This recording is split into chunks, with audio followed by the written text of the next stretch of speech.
as leaders, we're often faced with the pressures of, having to deal with a lot of different things being thrown at us at all times, whether it's from the production side or the staffing side or our consumer side. We always have a lot of different opposing things that makes us have to perform at a high level, right? But just because there might be a lot of chaotic moments, a lot of pressures in our life, that doesn't give us the cue to allow compromise to happen in regards to our integrity and in regards to the way that we run business, right? So, as faith driven leaders, we are ones who thrive and we anchor down even more within our integrity, more within our value, more within our calling of who God anointed us to be in those positions to know that we can move forward in integrity without compromising. So, let me show you how. In business today, we're seeing a lot of people compromise. We're seeing a lot of people being exposed and come to the light of certain things that they're doing, that their heart postures were just in the wrong positioning and thinking that they had to do those things. And if they were faith driven leaders or knowing how to really operate within the faith in their business, they would know that they don't have to compromise to get to the top, to get to the head, to lead, right? That they can actually use their faith to become the best business owners that they can possibly be. So when faced with things that weigh you down and causes a lot of pressure, we have to rise to the top of that and be the business owners that show by example to our staff how to operate in moments of chaos, in moments of confusion, in moments of, a lot of different things going on. How do we thrive and excel within those moments? Us as leaders, we have to be the example to show those around us just how to get it done. So I wanted to share some insight in regards to how you can stay anchored when the noise is super loud around you, when you're being pulled in different directions, when people are needing answers to very difficult questions, or when customers are irate and they want a response, right? This is how you can stay calm, cool, and collected during those moments of chaos. The first thing I want you guys to do is to pause, take a breather. Do not respond immediately. Give yourself a second to think properly. When you quickly respond out of fear, out of just needing to say something, it causes more room for error. It can cause actually more confusion to be added into the mix. So take a second, slow down your tone, regulate your heartbeat, regulate your body, right? Get back into a sense of calmness so that you can regain control and then speak with facts. Then speak with conviction. Slow it down in the beginning. It's okay to take a breather. It's okay to tell people you need a second and you will resume with them in, a couple of minutes or a couple of hours, however much timing that you have. But it is definitely okay to take a moment to recollect yourself and reconnect with your thoughts to give the best answer that's needed in that situation.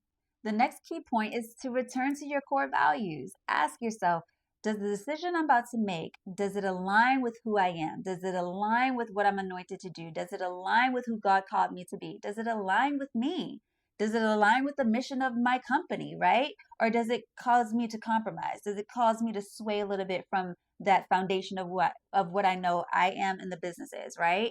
So you want to ask yourself those questions because that'll lead you to a more anchored answer of how to respond. You do not have to do anything that does not align with your core values and the mission of the company and the safety of you and your staff.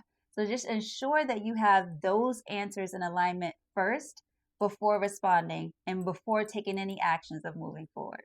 Respond with assertiveness, but kindness, right? Be very convicted in what you say and confident in what you say. Stand on facts, right? But also don't stand on facts to where you deliver your message to where the person no longer can hear you.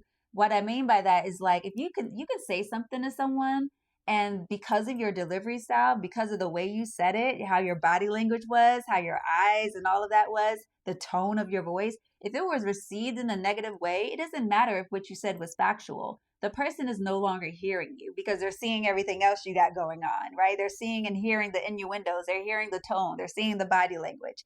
So your words can be factual, but then everything else is causing confusion, right? They're getting mixed messages. So you want to make sure that your tone, as well as the facts of your message, as well as your delivery, is all in alignment. You know what? I'm going to get that back to you as soon as possible. I'm not sure what happened here. It must have been some type of mistake. But let me just double check with my staff, see what was going on so we can get to a resolution that is best, okay? Like It all helps to calm things down, anchor it, get everybody on the same page, and keep the energy flowing forward. You can negotiate terms, you can negotiate contracts and leases, but you cannot negotiate your morals. You cannot negotiate your values. So you stand on integrity. If your company messed up or if you messed up, you take ownership of that. You correct it. You don't try to hide from it or cover it up.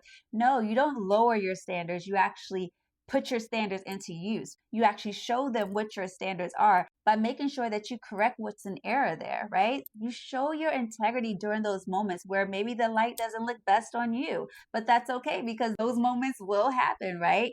It's your duty to stand in the position of leadership and be convicted of the honesty and integrity that you need to exude within all moments, good and bad.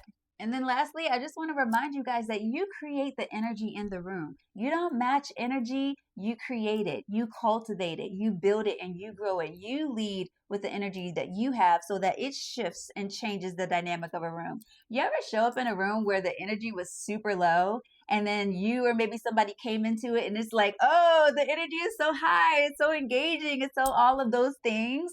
That is you literally using your energy to shift the energy in the room. Sometimes you can do the opposite. If the energy was high and then you come in with a toot or you come in with a moodiness about you, it can change the whole atmosphere to then go down. So be self-aware about the energy that you're bringing into the room or the energy that you're bringing into a conversation, because a part of leadership is to cultivate and create the energy that you want the team and yourself to have. So ensure that you're looking at all the things that you bring to the table and all the ways that you lead with integrity when you are faced with compromising situations, good situations, and everything in between. In business, we are seeing so many people cut corners, but as faith driven leaders, we're going to continue to lead in the way that we were called to lead, because this is where successful businesses thrive. This is where successful businesses get anchored, and this is how legacy precedes us.